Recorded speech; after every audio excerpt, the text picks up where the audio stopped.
Hello, this is Hannah, Jeremiah, Lesson 4, Rebuke and Retribution. Read for this week's study, Jeremiah 17, 5 through 10, Jeremiah 17, 1 through 4, John 3, 19, Jeremiah 11, 18 through 23, Jeremiah 12, 1 through 6 of chapter 14, 1 through 16 verse.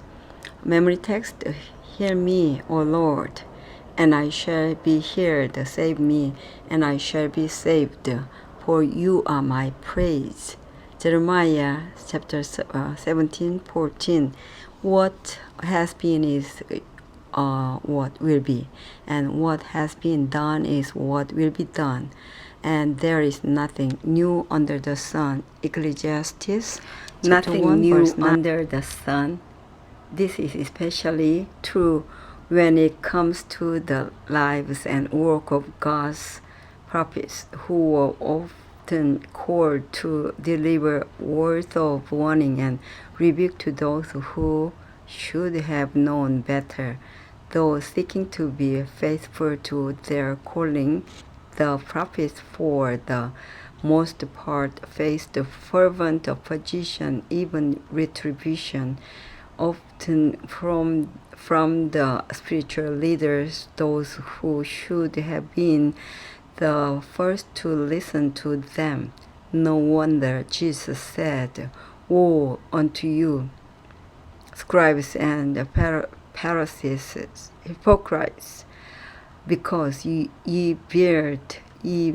build the tombs of the prophets and garnish the sepulchres of the righteous, and say, If we had been in the days of our fathers, we should not have been partakers with them in the blood of the prophets." Matthew 23, 29, and 30. This week we will start to look at the trials of Jeremiah, whose ministry seemed to consist of nothing but rebuke and retribution. He giving the rebuke, the leaders giving him retribution. Sunday, the two ways. From the earliest chapters of Genesis to the last chapters of Revelation, the Bible presents to us only two options on how to live. We either follow the Lord with all our heart and soul, or we don't, as Jesus said in words that many have found troubling. He that is not with me is against me, and he that gathers not with me scatters. Luke chapter 11, 23. This is a powerfully unambiguous statement about spiritual realities greater than what appears to the naked eye or than what common sense would seem to tell us.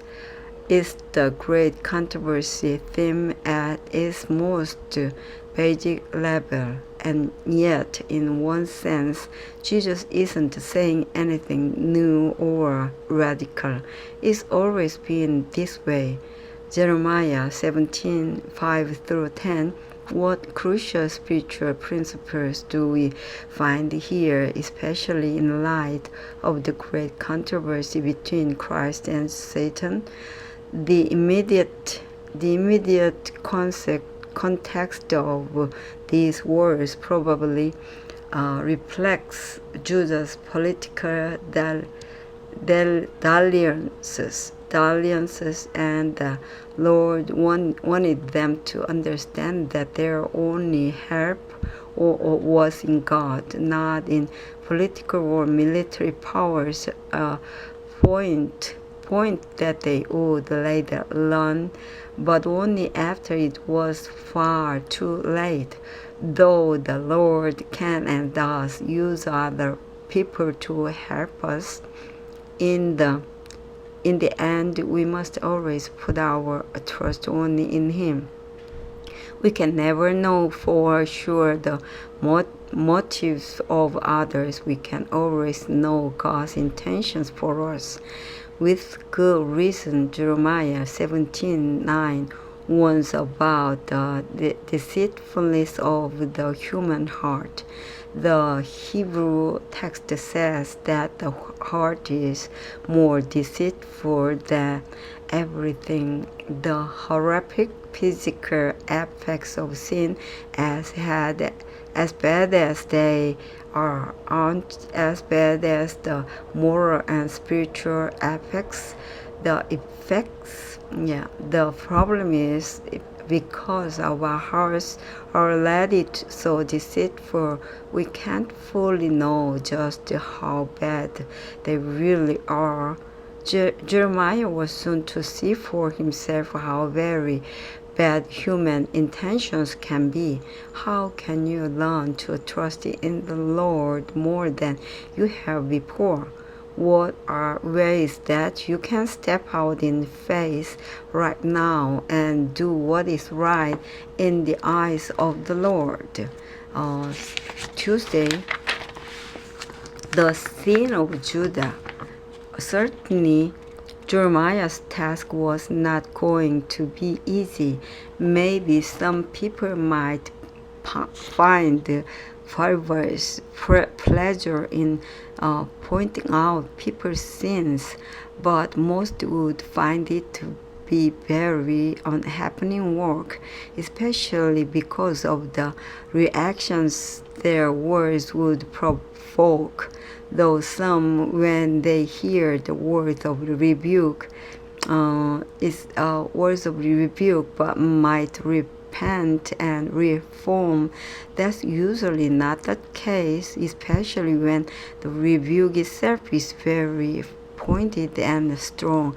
And indeed, as with all of the prophets, the words of the Jeremiah were just that, pointed and strong. Read Jeremiah 17:1-4. What were some of the warnings that Jeremiah gave to the people? The imagery of the sin engraved on the heart is especially powerful. It shows the depth of the corruption. The idea isn't just that the sin is written there as with a pen, but that it is engraved there. Attached in with a tool. This all becomes even more powerful when one remembers the words of the Lord to Judah's ancestors. If you obey the Lord your God and keep his commands and decrees that are written in this book of the law, and turn to the Lord your God with all your heart and with all your soul. Deuteronomy 30:10 compare with Psalm 48 and Jeremiah 31:33. It was out of their hearts that they were to love God and obey his law. Now instead they are seeing the violation of that law. 1 John 3:4 is attached in their hearts. Let none who claim to be the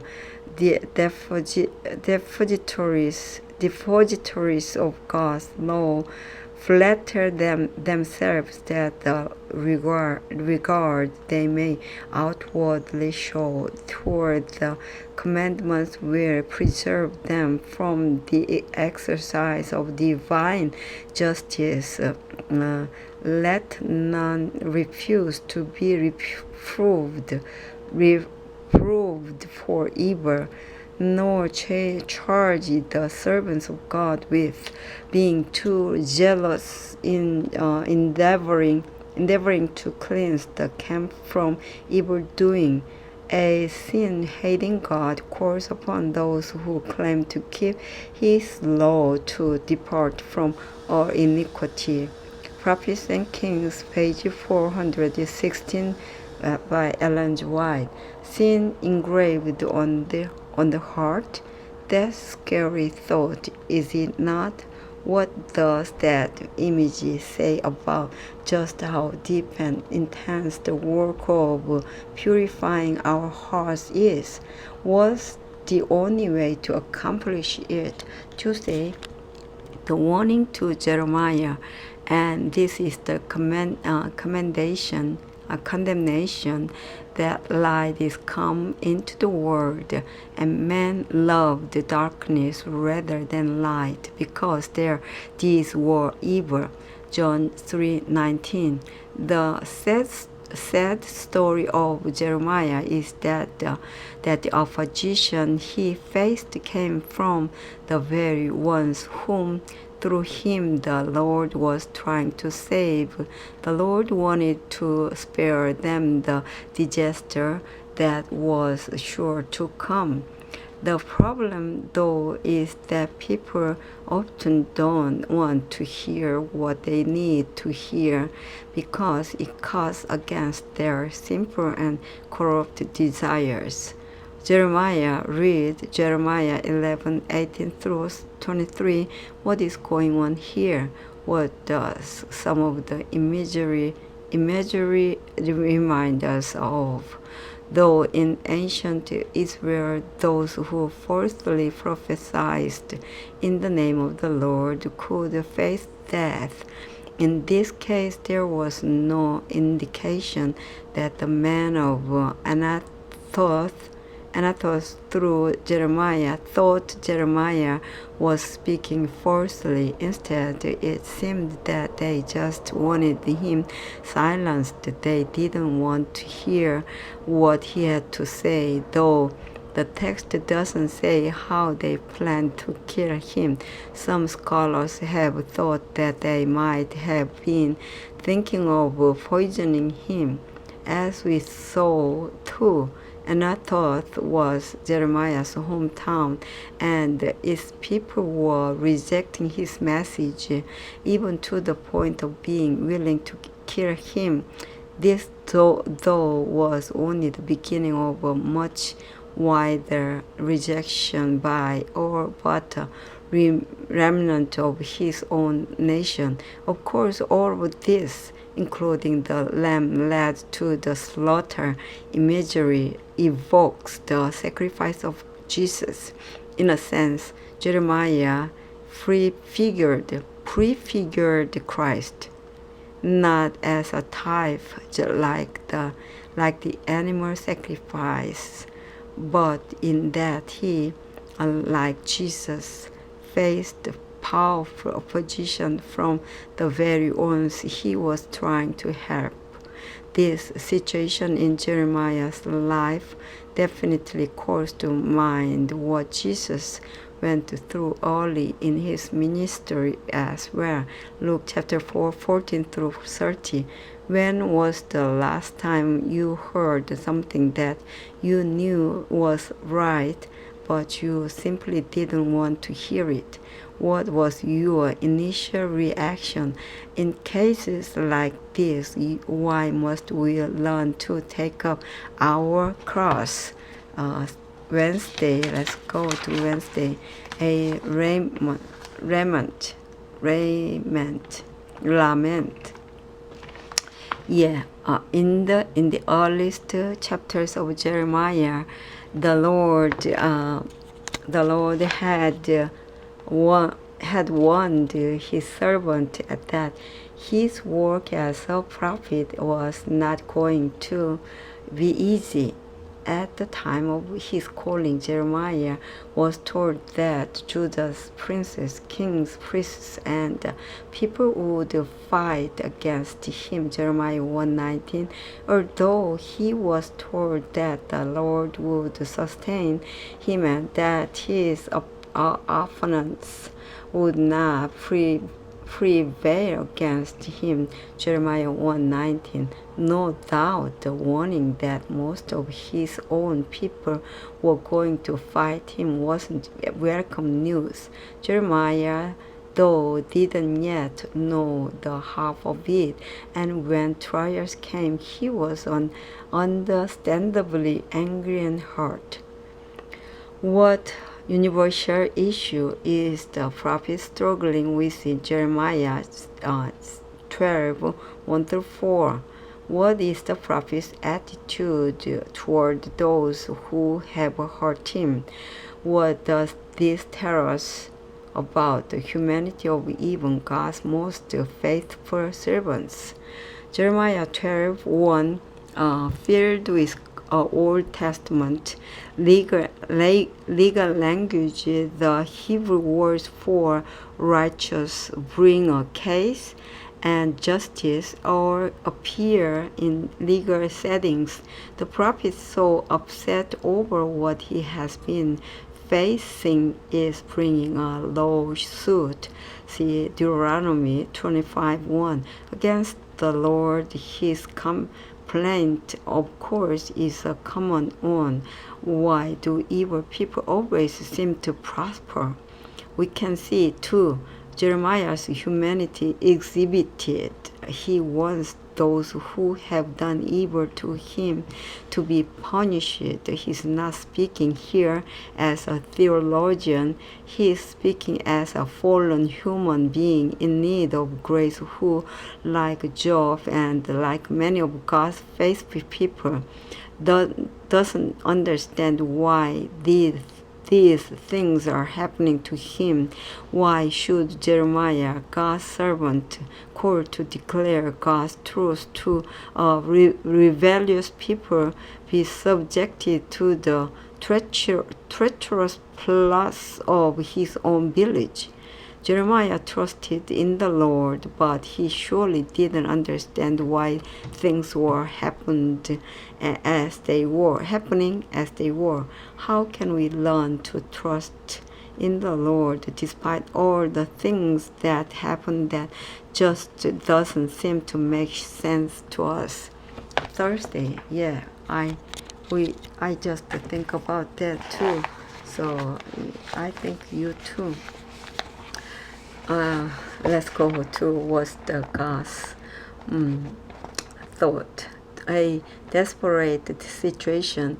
Read Jeremiah chapter 14, 1-10. What is happening here? Drought struck all of the land. Every city, town, and village suffered. The poor and the rich suffered together. Not even the wildlife could bear the lack of water. The aristocrats waited for their servants at the city gates, hoping they had found water, but the springs had dried up. There was no water, and without water, life could not continue. Their misery grew from day to day. The people put on mourning clothes and walked with their eyes downcast. The people put on mourning on them. Then they would suddenly kneel and cry out in desperate prayer. At the time of such a natural catastrophe, it was the custom to visit the Temple of Jerusalem. Joel 1:13, chapter 14, 13 and 14. 1:13 and chapter 14 to chapter 14 and chapter 2, 15-17, to fast and to make special offerings to God. Jeremiah saw the eagerness of the people, but he knew well that they didn't seek the Lord, only the water. This saddened the prophet further. Jeremiah was also praying not for water, but for the mercy and presence of God. Jeremiah understood too that this was only the beginning of the trials to come. God saw the hearts of the people and knew that if he were to remove the drought, then the repentance would also disappear. The people did everything to try to change their situation, including going to Jerusalem, praying, fasting, putting on sackcloth, and making offerings, but they forgot one thing: through conversion, through repentance. They were looking only to remove the results of the problem, not the problem itself, which was their sin and disobedience. Let me be like the true repentance. Oh Lord, please help me and for my people and for my families, friends, relatives, my country, the whole country. Jeremiah reads Jeremiah 14:11-16. How do we understand this? Do not pray for these people for their good. God told Jeremiah, even though Jeremiah presented earlier great example of intercessory prayer, O Lord, though our iniquities testify against us, do it for your iniquities also testify. Yeah. It for your name's sake. Jeremiah 14:7. For your name's sake. Yeah. Though we are told to pray without ceasing. 1 Thessalonians 5:17.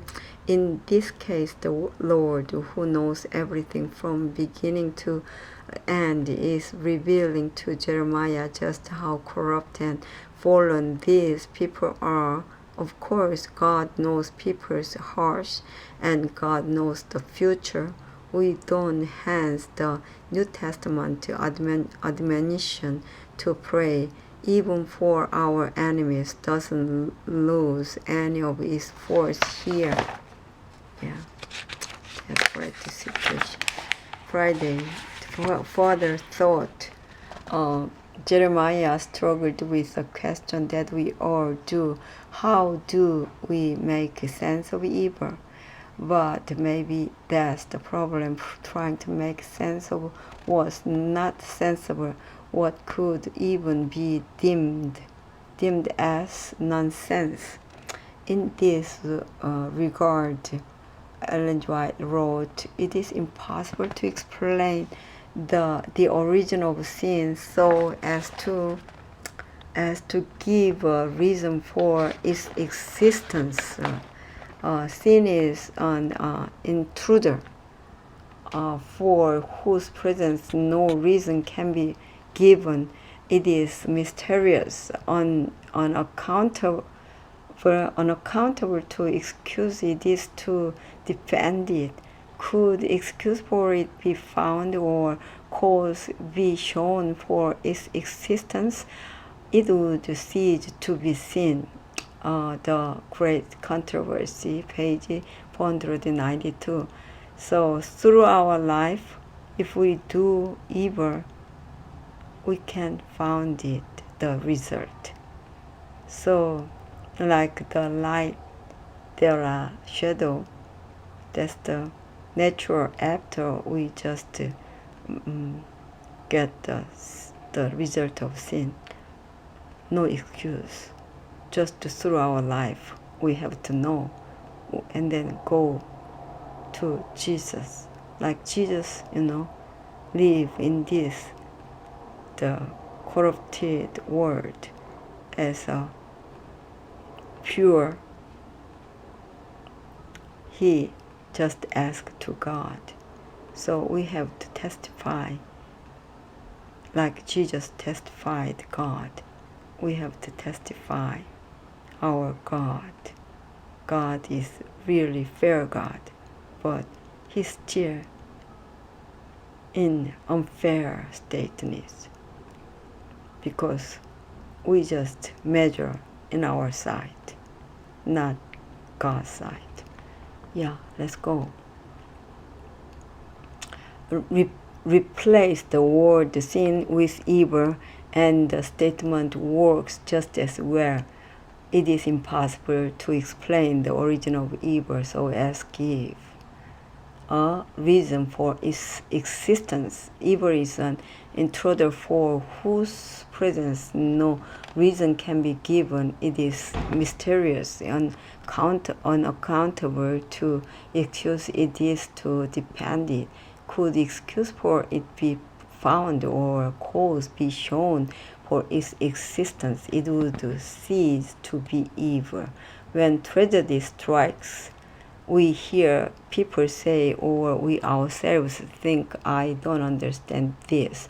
It doesn't make sense. Where there's good reason that we don't understand it. It's not understandable. If we could understand it, if it made sense, if it fit into some logical and rational plan, then it wouldn't be that evil. It wouldn't be that tragic because it serves a rational purpose.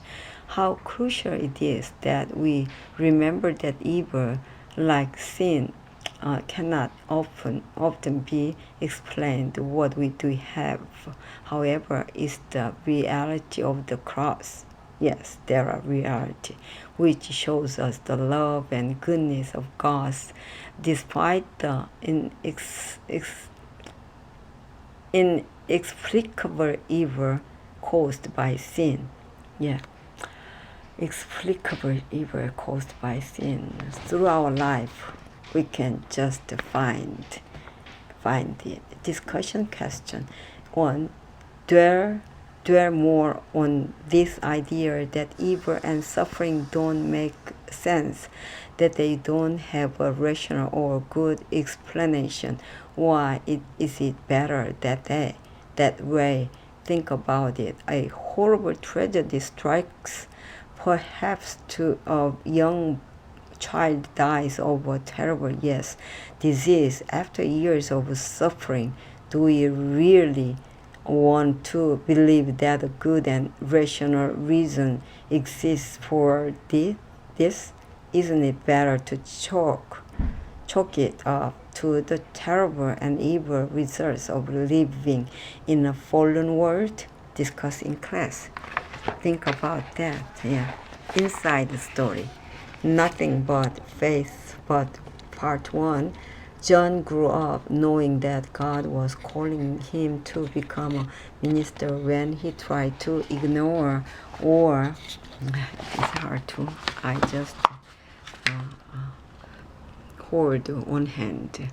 So when he tried to ignore or avoid the call, he found that he could not. In Zimbabwe, work for students is nearly impossible to find, so John had to rely on his mother's income when he enrolled